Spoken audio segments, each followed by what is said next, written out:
Acrocorinth, a monolithic rock overlooking the ancient city of Corinth.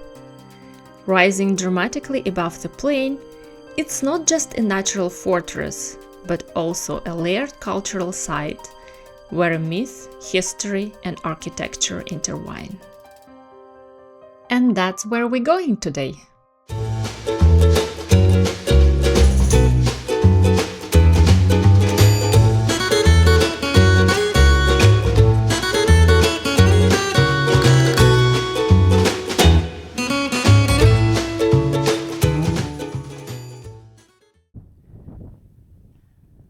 It's very windy and we are in Acrocorinth.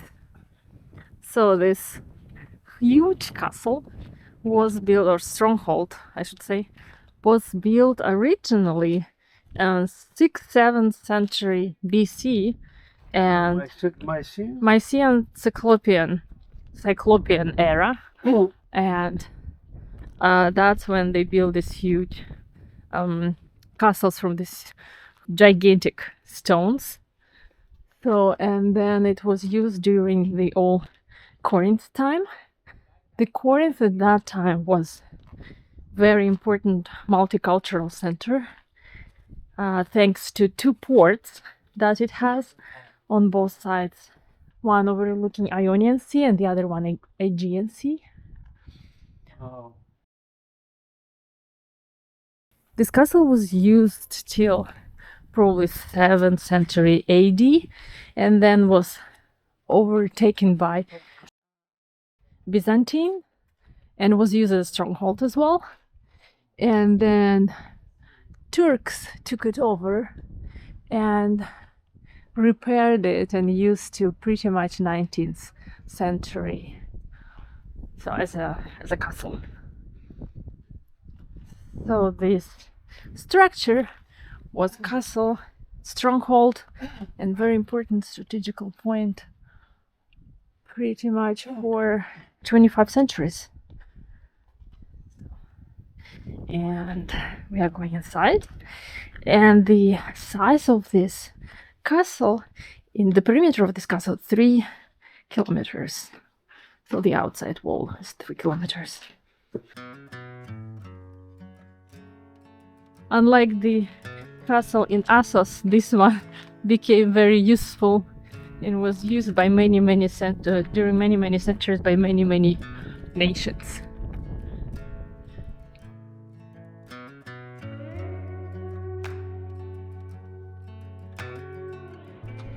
So this entrance, we can clearly see different stone from different eras, and how it started at the beginning, at the Greek times, with the larger stones, and then continued during medieval.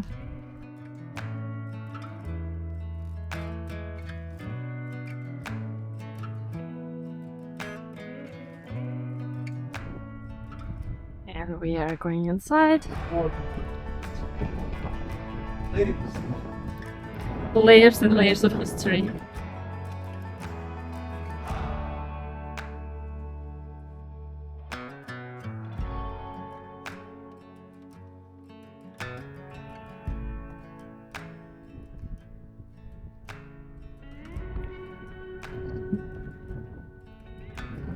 So there are, as you can see, multiple fortification walls, fortification layers, and all of them have signs of different eras.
There were many temples inside the citadel. We now see columns, which probably could be remains of a temple. One important piece of history that we missed in Acrocorinth was the temple of Aphrodite, the goddess of love and beauty. It once stood at the highest peak of Acrocorinth. There was also a sanctuary dedicated to Demeter and Kore, and a temple to Athena, which was later converted into a church and then into a mosque. The temple of Aphrodite was the biggest, wealthiest, and most renowned of them all. It was famed for its 1,000 sacred courtesans, whose presence extended far beyond rituals, shaping both the economic and political life of the city. The Agios Dimitrios, or Saint Dimitrios, Byzantine-era church, is one of the only largely intact buildings inside the castle grounds. It looks new on the outside, but I think they built new wall around all church. Oh, wow. Look at the walls. Look at This is a chapel. And behind. That's crazy. And that's So still can see the old ornaments, fresks. And look at that, they use lens. Look at this material. This probably Byzantine. Yeah. Or before that even. Look at the, so maybe this painting is Byzantine. See, they repurposed it, but they put it upside down. And the column just fell, and they... And look at that. This is like an old...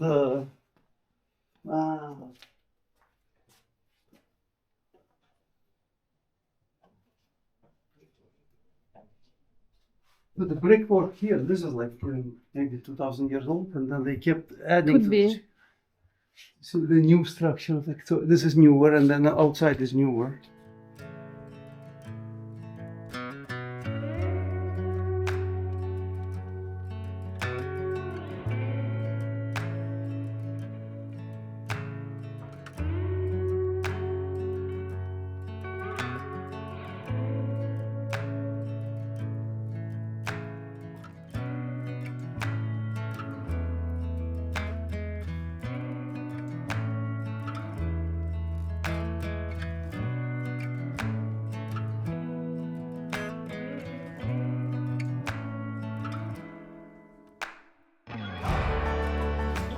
And like this is original, right? Yeah, I saw that. This is original. Yeah.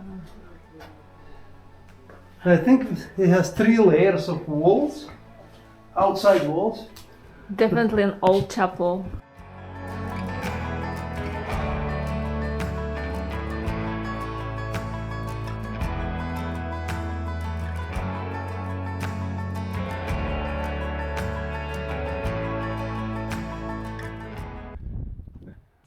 What is this?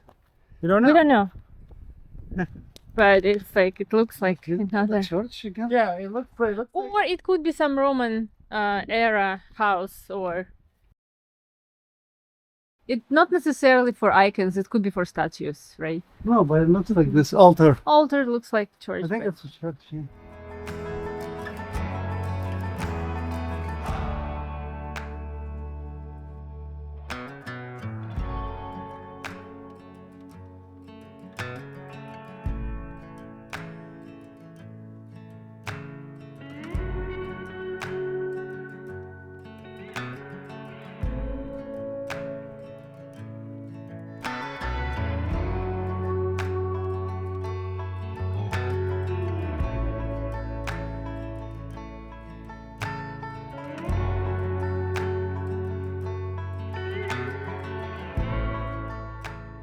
During Ottoman era, a mosque was built on the premises.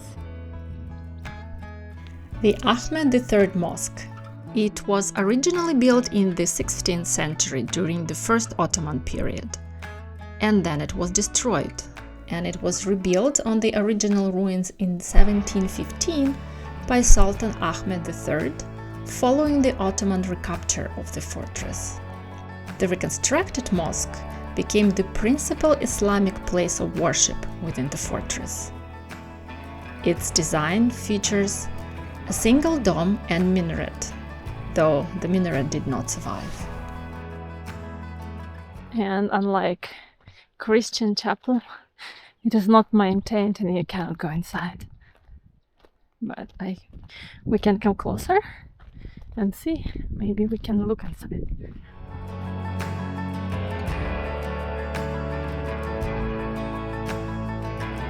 So we're coming closer to the mosque. We cannot go inside, as I already suspected, but we can look inside.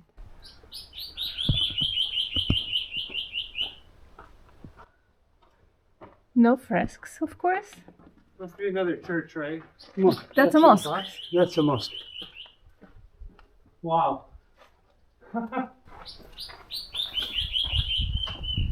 Oh. Okay.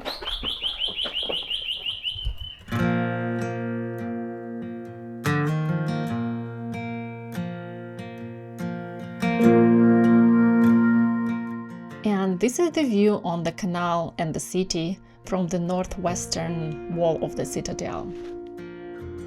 Did I mention it was super windy on the top?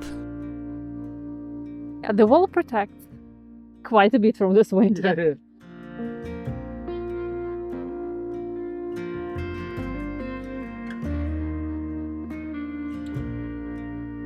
And from here, we can clearly see how it is built. So this fortification built into the hill, and it has multiple layers.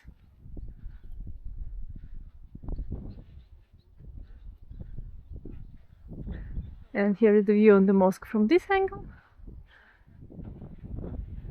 And Corinth Canal. Castle wall on the other side of the hill.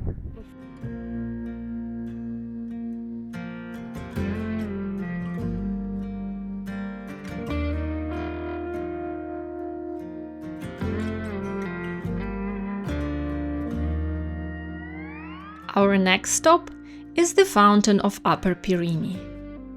Once a vital element of city's water system, it played a crucial role in sustaining life atop the citadel.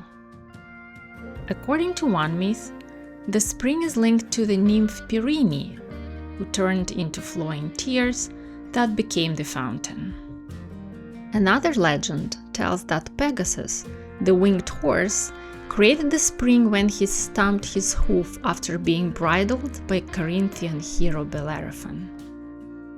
The Upper Pyrene is a part of the larger Pyrene fountain complex, which also includes the famous Lower Pyrene fountain in the city below. Vic already ran in. It looks like a labyrinth.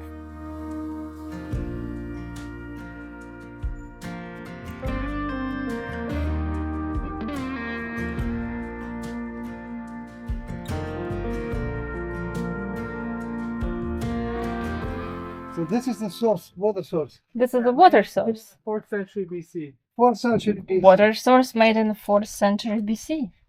Oh wow.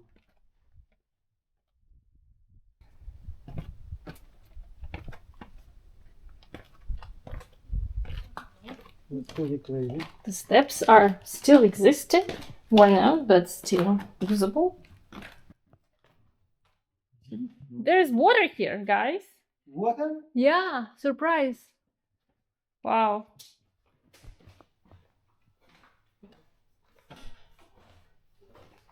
Wow.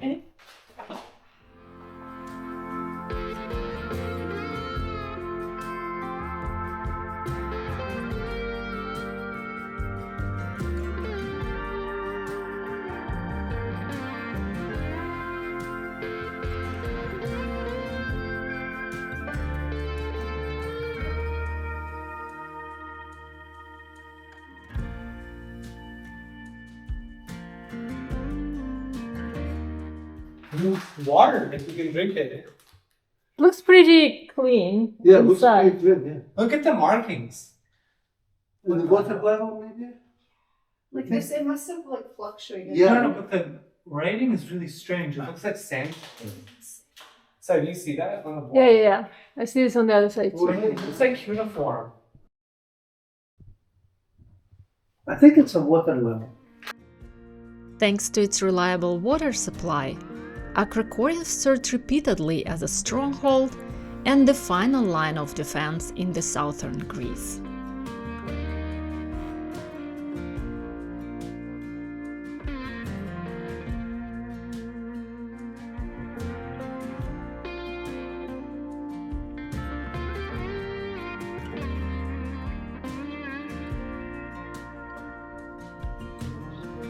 Oh yeah. We are inside the barracks. Food here, right? Everything. So that's. And those are dividers, right? In the room. Yeah, a few rooms here. Pretty big barrack. You can.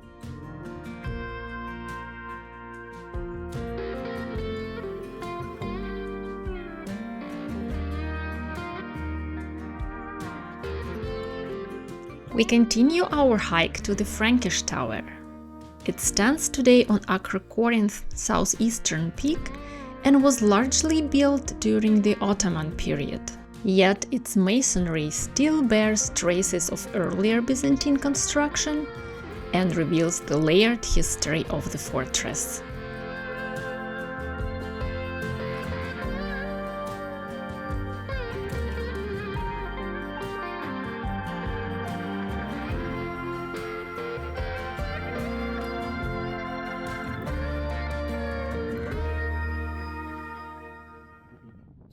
So the continuation of the loop is this way, but it's blowing like crazy.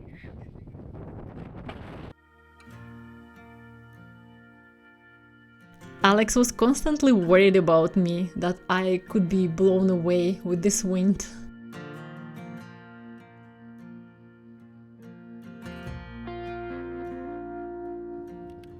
Yeah, the wind probably was 40 knots, 35, 40 knots.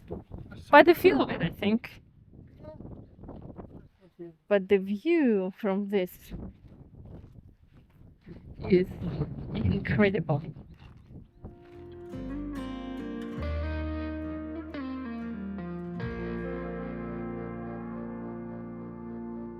So you can see all the basically fortification structure from here.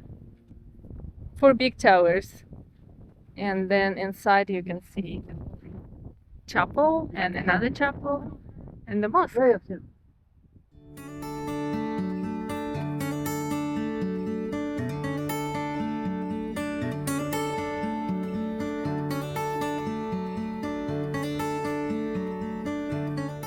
In the 13th century, Acrocorinth fell to the Franks. Or rather, the castle surrendered after the years of siege left the defenders without any supplies. Following their capture, the Franks constructed, or perhaps reconstructed, the massive tower that dominates this part of the citadel. Centuries later, the Ottomans rebuilt it, giving the structure much of the form we see now. This is very deep. Look at it. I'm going to take out all the columns here. Part of the rooms, dungeons. Oh, and we can go inside the castle. Right Last here. fortress.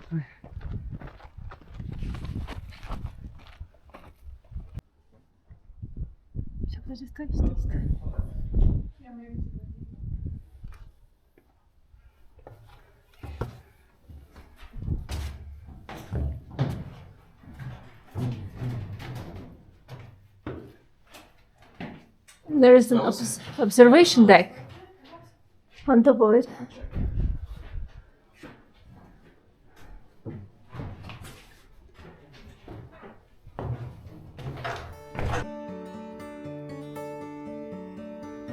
In the 17th and even in the 18th century, the castle area continued to be densely populated.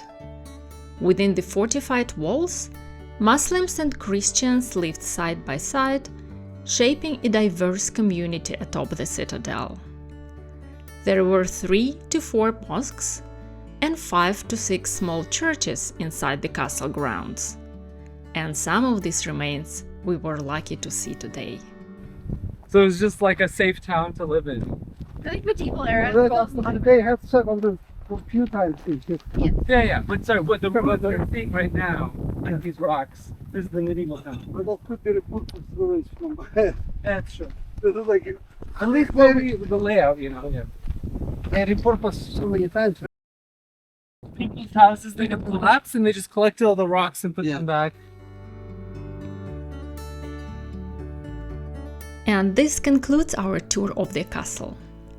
We are leaving Acrocorinth, carrying away the memory of these impressive ruins and the living heartbeat of their stories. I hope you enjoyed our story, and thank you for watching.